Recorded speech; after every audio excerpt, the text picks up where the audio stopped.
Hello, it's Rachel and I'm here for my January update, albeit a little bit late, but this is the first opportunity I've had to record. So I've got 3 projects that I've been working on and one of those includes a finish, so I'm going to start by sharing that.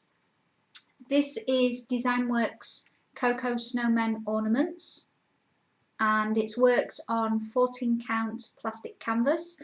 So last time I showed you this, I'd finished the first 2. And then I ran out of the back stitching thread, so I had to find an alternative for that, which I think it was DMC 848 that I ended up using. And although it didn't look an exact match when I was holding them side by side, once I was stitching with it, you honestly can't tell the difference at all. I think if it was full crosses rather than back stitch and it was 2 strands and it was, you know, directly next to the original colour, you'd definitely be able to tell, but I was super happy with how these turned out in the end. So I don't know whether you can see in the camera any difference in that back stitching. So the one with the broom is with the 848 and the other one's with the original colour. I definitely can't tell, but yeah, as I said last time, it's the second kit where I've run out of thread, so it kind of makes me a little bit wary about investing in further Designworks kits. I do have one more and I might just decide to switch out the threads for DMC before I even start it, which I don't like doing because when you've paid for a kit you expect it, you know, to be complete and everything there that you need. But it would give me that peace of mind. Anyway, we'll see. But I do love how they came out. I'm not going to cut them yet. I'm going to leave it probably until the end of the year, nearer towards Christmas, and then I'll cut them out and finish them completely. The second project that I'm going to share was my New Year, New Start. So this is the project that I chose. It is Passione Ricamo's The Fairy Guide, Evening Star. And I chose to stitch it on the suggested fabric, which is Pole Stitches Poseidon in 28 count. And here she is. So I've got most of her wings done and her hair and face, and then her dress comes obviously quite far down. She has a really nice sparkly dress. In fact, everything on this project is sparkly. I'll try to show you. I have started beading as well because she is quite heavily beaded and I thought it would be easier to do that as I'm going. So she's got gold and purple Mill Hill beads on her wings and her jewellery and the top of her dress and the little sleeves on her dress. And virtually all of this is blended metallic threads. I'm trying to show those. Not sure how well you can see that. But she is super sparkly and she's really good fun to work on. It's the first time I've worked with Petite Treasure Braid.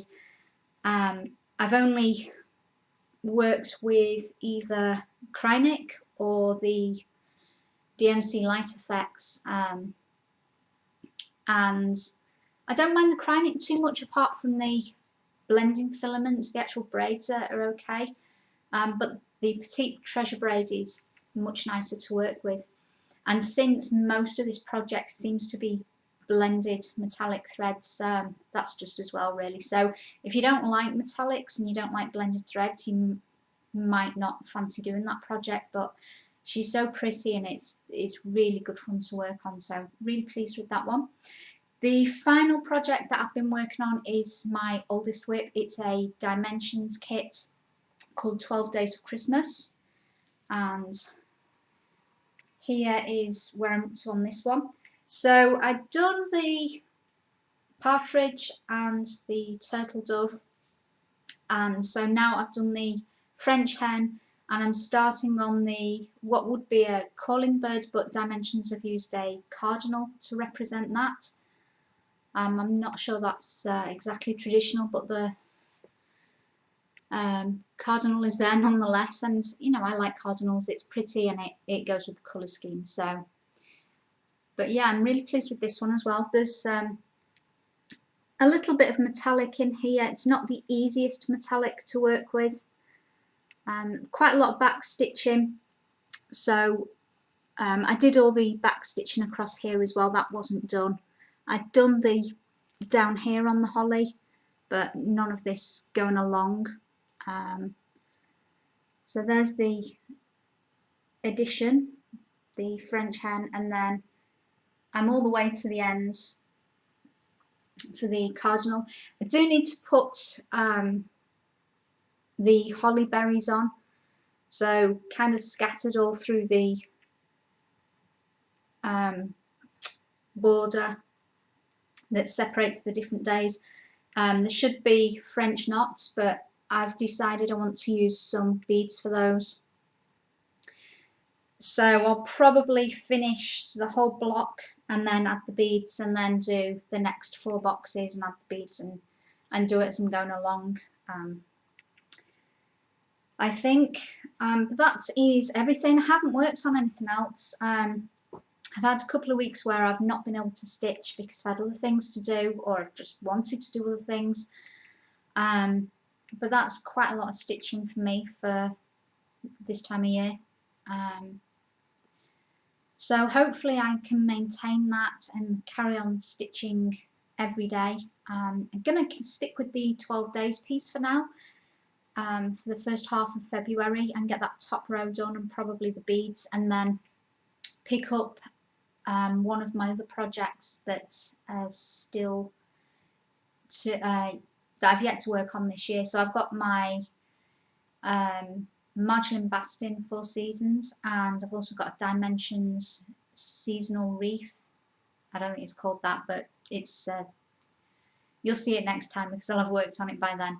I did work on also My Lady's Garden Mirabilia, but I only put the metallic border across the top, so that also needs to be worked on, but we'll see how far I get in terms of time. And then I could, since I've got a finish, I could start one of the pieces that I showed that I'm thinking about doing this year.